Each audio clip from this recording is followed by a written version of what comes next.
এ মুসলমান, এ নবীর উম্মতের দল, কেমন উপহার আমার আল্লাহ তাআলা প্রদান করে তাহাজ্জুদ নামাজের কারণে। বাদশাহী চাইলে বাদশাহী পাইবা, বাড়ি চাইলে বাড়ি পাইবা, সম্পদ চাইলে সম্পদ পাইবা, প্রবাস যাইতে চাইলে যাইতে পারবা, সন্তান নাই গর্ভে সন্তান পাইবা। বলে হুজুর কেমনে? আমাদের তো জানতে বড় ইচ্ছা হয়। মাদ্রাসায় ক্লাস 9-10 ইতিহাসের বইয়ের মধ্যে হযরতে সুলতান মাহমুদ গজনবী একজন মুসলিম বাদশার কথা আপনারা হয়তো অনেকেই শুনেছেন। ওই সুলতান মাহমুদ গজনবী বলে, জগতের মানুষ, আমি যখন দুনিয়ার জমিনের ভিতরে আমি চলাফেরা করি, আমার বাদশাহী নাই, আমার কোনো মুলুক নাই, আমি সুলতান মাহমুদ একা। আমি আল্লাহ তাআলার কোরআন যাচাই বাছাই কইরা তাহাজ্জুদ নামাজের সন্ধান পাইলাম। ব্যবসা করেন বরকত হয় না, কামাই রুজি করেন শান্তি পান না, ঘর থেকে রোগ বালা মুসিবত ছাড়ে না, আপনার সন্তান হয় না, আপনি কাজকর্ম করেন কোনো শান্তি পান না। আমি বলবো তাহাজ্জুদের নামাজ পড়বেন, শান্তি পাবেন। সুলতান মাহমুদ গজনবী কয়, আমি তাহাজ্জুদ নামাজ পড়িরা আল্লাহর কাছে শুধু কাঁদছি, আল্লাহ আপনি আমার সম্মান প্রদান করেন। আমার আল্লাহ তাআলা সুলতান মাহমুদ গজনবীর গজনব এলাকার বাদশা বানায় দিছে। সুলতান মাহমুদ গজনবী সম্পদ হওয়ার পর নামাজ ছাড়ে নাই, ইবাদত ছাড়ে নাই, আল্লাহ তাআলার ইবাদত ছাড়ে নাই। উনি বলে, আমি তাহাজ্জুদের নামাজ প্রতি রাতে রাতে পড়তাম। এ পর্দার অন্তরালের মা, রোগ বালা মুসিবত কেমনে ছাড়বো? 5 ওয়াক্তই তো পড়ো না, তাহাজ্জুদ পড়বা কোন সময়? যুবক ভাইরা, মুরব্বী বাবারা, শরীর সুস্থ থাকবো কেমনে? 5 ওয়াক্তই তো পড়ো না, তাহাজ্জুদ পড়বা কোন সময়? আল্লাহ তাআলা ফরজিয়ত ইবাদতের পাশাপাশি নফল ইবাদতের কারণে সম্পদ দেয়, রিজিক দেয়, শরীরের অসুস্থতা দূর করে, বিপদ আপদ কাটায় দেয়। তো তুমি তো ফরজ ইবাদতই করো না, নফল ইবাদত করবা কোন সময়? সুলতান মাহমুদ গজনবী কয়, আমি যখনই বিপদে পড়তাম, টেনশনে পড়তাম, আমি আল্লাহর কাছে তাহাজ্জুদের নামাজের পর দোয়া করতাম, আর আমার আল্লাহ তাআলা আমার দোয়া কবুল করে ফেলত। কিন্তু সুলতান মাহমুদ বলতেছে, এই জগতের মানুষেরা, আমি একদিন রাজপ্রাসাদ থেকে রাত্র গভীর হওয়ার পর তাহাজ্জুদের সময় বের হয়ে গেলাম। তাহাজ্জুদের সময় যখন বের হইলাম, হওয়ার পর আমি তাকায় দেখলাম আমার এলাকায় 4টা লোক রাস্তা দিয়ে হাঁটে। আমি সুলতান মাহমুদ এতদিন মনে করতাম আমি মনে হয় একা একা তাহাজ্জুদ নামাজ পড়ি, আর কেউ মনে হয় পড়ে না। আমি 4টা লোক দেখে শান্তি পাইলাম। দেখছুন, এই 4টা লোক তো তাহাজ্জুদের নামাজ পড়ে, কিন্তু এই 4টা লোক তাহাজ্জুদ নামাজ পড়তে আসে নাই, এরা বলক এলাকা থেকে আসছে সুলতান মাহমুদ গজনবীর ভাই চুরি করব। সুলতান মাহমুদ গজনবী কয়, আমি এই 4 জনকে দেখে চিন্তা করলাম, আমি একা একা তাহাজ্জুদ নামাজ পড়ি না। আমি দেখলাম তারা 4 জন তাহাজ্জুদ নামাজ পড়ার জন্য মনে হয় চুরি করতে আসছে। আর ওই 4 জন ওই পার থেকে চিন্তা করে, দেখছুনি আমরা চুরি করতে আসছি, কিন্তু এই ব্যক্তির সাহস কত, একা একা চুরি করতে চলে আসছে। এবার সুলতান মাহমুদ গজনবী ওযু বানাইয়া যখন নামাজটা শেষ, নামাজ পড়ার জন্য উঠবে, ওই 4 জন সুলতান মাহমুদ গজনবীর সামনে। সুলতান মাহমুদ গজনবী জিজ্ঞাসা করে, এ ভাইয়ার আপনারা কেন আসছেন? 4 জন কয়, আপনার যেই কাম আমরা সেই কাম। এবার সুলতান মাহমুদ গজনবী কয়, তোমরা তো আমার এলাকার মানুষ না, অপরিচিত লাগে, আমার যেই কাম তোমরা সেই কাম, তোমরা বলো তোমাদের কাম কি? বলে, আমরা আসছি বলক এলাকা থেকে, তুমিও আসছো চুরি করতে, আমরা আসছি বলক থেকে বাদশার বাড়ি চুরি করতে, তুমি কি আমরা সঙ্গে সঙ্গী হইবা? সুলতান মাহমুদ গজনবী কয় কি দেখছনি, আমার বাড়িতে চুরি করবে কিন্তু আমার চিনে না। সুলতান মাহমুদ গজনবী রহমতুল্লাহ আলাইহি ডাক দিয়া কয়, চুরি যে করতে আসছো, কি ক্ষমতা নিয়ে আসছো 4 জন চুরি করতে? যদি ধরা খাইয়া যাও, কয় তুমি যে একা আসছো, তুমি ধরা খাইতে না, আমরা 4 জন ধরা খামো। 4 জন ডাক দিয়া কয়, তুমি যে চুরি করতে আসছো তোমার ক্ষমতা কি? সুলতান মাহমুদ গজনবী কয়, আমি ডান দিকে তাকাইলে জেল হাজত মাফ হয়ে যায়, আমি বাম দিকে তাকাইলে ফাঁসির আসামি মাফ হয়ে যায়। ওই 4 জন কয়, আমাদেরও ক্ষমতা আছে, তুমি চাইলে আমাদের সাথে চুরি করতে পারো। বলে, কেন গো? বলে, কারণ হইল চুরির ধরা খাইলে হয় ফাঁসি দেয়, নয় জেল হাজত দেয়। তুমি ডাইনে তাকাইলে তো জেল হাজত মাফ, বামে তাকাইলে তাকাইলে ফাঁসি মাপ। তাহলে আমরা সাথে চুরি করলে যদি আমরা ধরা খাই তাহলে জেল হাজত মাফ হবে, ফাঁসিও মাফ হবে। সুলতান মাহমুদ কয় তোমরার ক্ষমতা জানার আগ পর্যন্ত তোমরা লগে চুরি করা যাইতো না। তোমরা 4 জনের কি ক্ষমতা তোমরা বলো। ওই 4 জন থেকে একজন কয় যখন চুরি করতে রাত্রবেলা যাই কুকুর ঘেউ ঘেউ করে, কুকুরের বাসা আমি বুঝতে পারি। 2 নাম্বার ব্যক্তিরে জিগায় তোমার ক্ষমতা কি? কয় যত কঠিন তালা হোক না কেন ইশারার সাথে আমি তালা খুলতে পারি। 3 নাম্বার ব্যক্তিরে জিগায় তোমার ক্ষমতা কি? বলে আমার ক্ষমতা হইল ঘরে প্রবেশ করার সাথে সাথে নাকের ঘ্রাণ টান দিলে কোন জায়গায় সোনামণি মুক্তা জহরত আছে আমি বলতে পারি। 4 নাম্বার ব্যক্তিরে জিগায় তোমার ক্ষমতা কি? বলে আমার ক্ষমতা হইল আমি রাত্রবেলা যারে দেখি দিন হইলে তারে চিনি। এ ভাই যেহেতু তুমি চিনো, ঠিক আছে চলো আমরা একসাথে চুরি করতে যাই। এবার বাড়ির দিকে ঢুকে কুকুর ঘেউ ঘেউ করে ডাকে।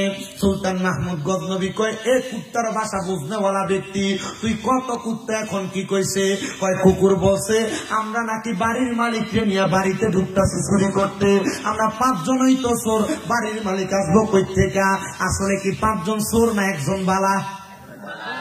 কথা কয় না, একজন ভালা। এবার ভিতরে প্রবেশ করে, কুকুরের কথা শুনে নাই, সামনে যায় তালা খুইলা পুরা ঘরের গ্রাম নিয়া যত সম্পদ আছে একসাথে গাঁটটি বাইন্দা একটা ঘরে প্রবেশ করছে। এই ঘরটা সুলতান মাহমুদ গজনবীর নামাজের ঘর। ঘরে প্রবেশ কইরা সুলতান মাহমুদ গজনবী কয় এমন টাইমে আজান হয়ে গেছে। আজান হওয়ার সাথে সাথে চিন্তা করলাম তাহাজ্জুদের নামাজ ছাইরা দিলাম, আমি 5 ওয়াক্তের 1 ওয়াক্ত ছাড়তে পারবো না। 4 চোরের এক ঘরে ঢুকানো অবস্থায় দরজাটা বন্ধ কইরা সুলতান মাহমুদ গজনবী আল্লাহ তাআলার ইবাদতে ফজরের নামাজ পড়তে দাঁড়ায় গেছে। সকালবেলা ঢোল পিটাইয়া পুরা গজনব এলাকাতে এলান করে দিছে, খবর পাইছনি বাদশার বাড়িতে চুরি করতে 4 চোর ধরা খাইছে, আসো সবাই তোমাদের সামনে বিচার করা হবে। সুলতান মাহমুদ গজনবী চেয়ারের মধ্যে বৈশা বিচার কার্য করবে। 4 চোরের আইনা কাঠগড়ায় দাঁড় করাইছে, কিন্তু 4 চোরের ভিতরে 3 চোর চোখের পানি ফালায়া ফালায়া কান্দে, 1 চোরে হাসে। কান্দে কয়জন? হাসে কয়জন? কি লেগে এটা হাসে করতে পারবেন?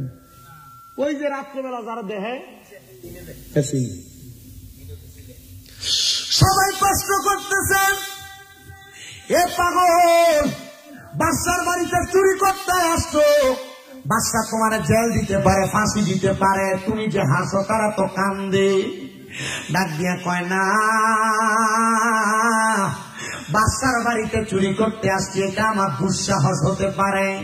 আমি চিন্তা করি তিনি বাদশা হইয়া কেমনে আমরার লগে নাফরমানি করলো। বলে কিসের নাফরমানি? কয় বাদশা রাত্রবেলা একসাথে চুরি করতে ঢুকলেন কেমনে গো? আমরা 4 জনের আপনি আপনার এখানে আসামি বানাইলেন, আপনি না আমরার লগে একই কাজের সদস্য ছিলেন। সুলতান মাহমুদ গজনবী কয় হ্যাঁ ঠিক কথা, তো তুমি কি বলতে চাও? একবার ডাইনে তাকান, বলে তাকাইছি। একবার বামে তাকান, কয়ে তাকাইছি। বাদশা গো এবার যে বিচার করবেন মানবো, কারণ আপনি ডাইনে তাকাইলে তো জেল হাজত মাপ, বামে তাকাইলে তো ফাঁসি মাপ, এবার আর বিচার করবেন কি? বাদশা ডাক দিয়ে কই বিচার হইল যেহেতু আমি বাদশা তোমাদের সাথে এক রাত্র চুরিতে সহযোগী ছিলাম, এক রাত্র তোমাদেরকে সময় দিয়েছি, যাও যাও যাও, আমি বাদশা বলে দিলাম তোমাদেরকে মাফ করে দিছি। ওই 4 জন চোর ব্যক্তি ওই কাঠগড়ার মধ্যে সেজদায় পড়ে গেছে, আর আমার আল্লাহ তাআলার কাছে ডাক দিয়ে কয় আল্লাহ, একজন দুনিয়ার বাদশা আমাদের সাথে এক রাত্রি কাটানোর কারণে, ওই বাদশার সাথে আমরা এক রাত্রি কাটানোর কারণে বাদশা যদি আমাদের চুরির দায় মাফ করে দেয়, তুমি আল্লাহ তো বাদশা ও বাদশা, তুমি আল্লাহর কাছে যদি আমরা রাতের পর রাত্র ইবাদত কইরা কাটাই, তুমি আল্লাহ তো আমরা জীবনের গুনাহ মাফ করতে পারো। আল্লাহ তওবা করলাম, এখন থেকে আর চুরি করব না। আরে বাবা তওবা তো সবাই করে, আর গুনাহ করবে না, পাপ করবে না, চুরি করবে না, নামাজ ছাড়বে করবে না, গালমন্দ করবে না, পরের হক খাবে না, পরে আবার ঠিকই করে। এটা তওবা না, এটা তওবা না।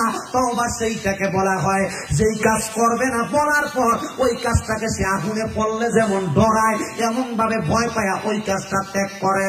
এবার বাদশা কয়, তোমরা তো তওবা করেছো, এখন থেকে আর চুরি করবা না, কি কইরা ভাত খাইবা, কোনো কাজ নাই।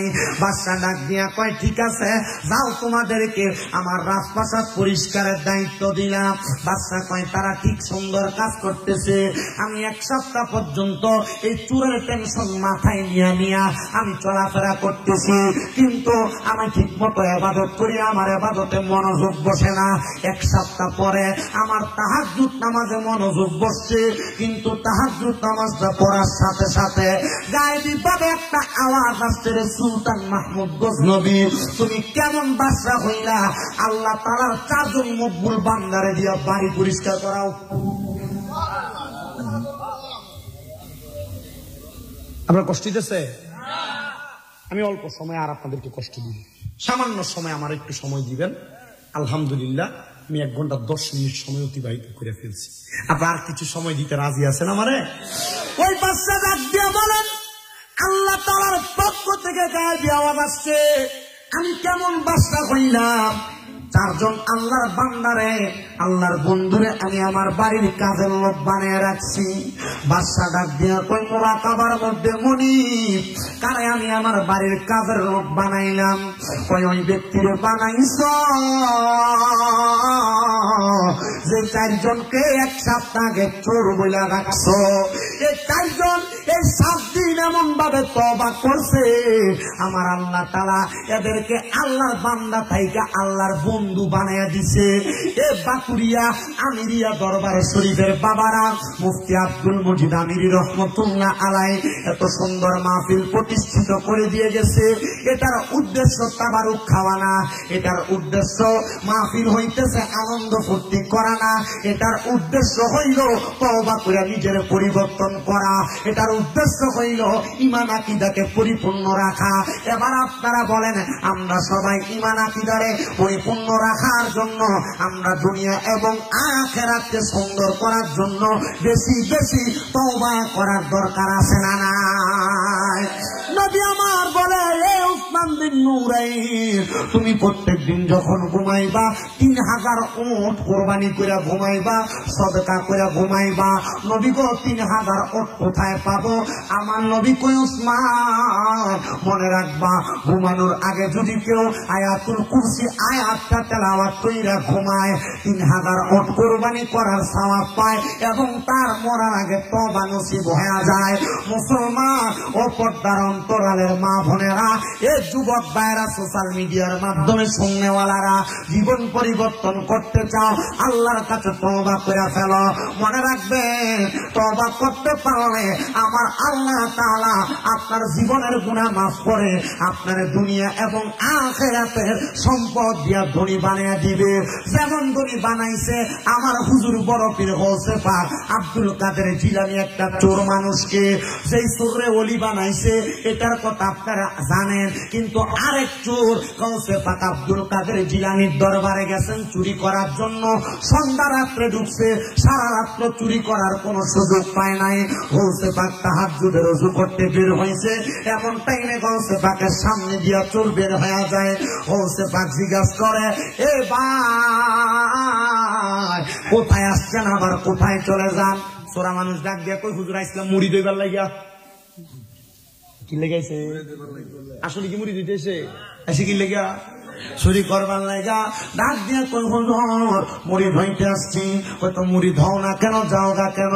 হুজুর গো, চলে যাচ্ছি এই কারণে, আজকে দেখা গেলাম আরেকদিন আসবো। কই, না রে বাবা না, মানুষের হায়াত বেশিক্ষণ থাকে না, তাড়াতাড়ি মুড়ি ধোয়া চলে যা, এরপরে থাকবা। তারা বায়াত গ্রহণ করেন নাই, হক্কানি একটা পীর ধরে বায়াত গ্রহণ করবেন। বলে, হুজুর হক্কানি চিন্তান কেমনে? এখনকার যুগে তো বহুত ফিসাবরা মুড়িদার সামনে সিগারেটও খায়, এটা আছে না বাবা? এখনকার যুগে বহুত ফিসাবরা তো বিটিন লইয়া বইও থাকে সামনে। কোরআন হাদিসের কোন জায়গায় দেখাইতে পারবো কোন হিসাবে বেরিয়ে লগলে বইয়ে থাকুন যায় গেছে আল্লাহর কসম এদের কারণে সুন্নিয়তের বদনাম হয় কথা কন্যা খেলে যা এ মুসলমান এই নবীর উম্মতের দলেরা ইবনে মাজাহ শরীফ 303 নম্বর পৃষ্ঠার হাদিস আল্লাহর নবী কয় আলা উখবিরুকা আম্মুলুকিল জান্নাহ অথবা আলা উনাবিউকুম বিখিয়ারিকুম আমি কি তোমাদেরকে উত্তম ব্যক্তি সম্পর্কে খবর দিব না নবী গো উত্তম ব্যক্তি কোনটা আমার নবী কয় ইজারু যুকিরাল্লাহু আযজা ওয়া জাল্লা পীরের দিকে তাকাইলে আল্লাহর কথা মনে হইব বলে হুজুর আল্লাহর তো কোনদিন দেখছি না আল্লাহর কথা কেমনে মনে হইব মনে রাখবা পীরের ইমানের পাওয়ার আমলের পাওয়ার এই দুইটা জিনিসের পাওয়ারে তোমার আল্লাহর কথা মনে করে দিব এটাই হক্কানি পীর এটারে দেখলে তোমার আমল আখলাক ইমানের প্রতি দৃঢ়তা বাড়বে এবার আপনারা বলে এমন হক্কানি পীর যাচাই বাছাই করার দরকার আছে না নাই হক্কানি পীর গৌসে পাক আব্দুল কাদের জিলানী ডাক দিয়ে কয় বাবা মুরিদ হও হুজুর মুরিদ হইতাম ওযু নাই তো চিন্তা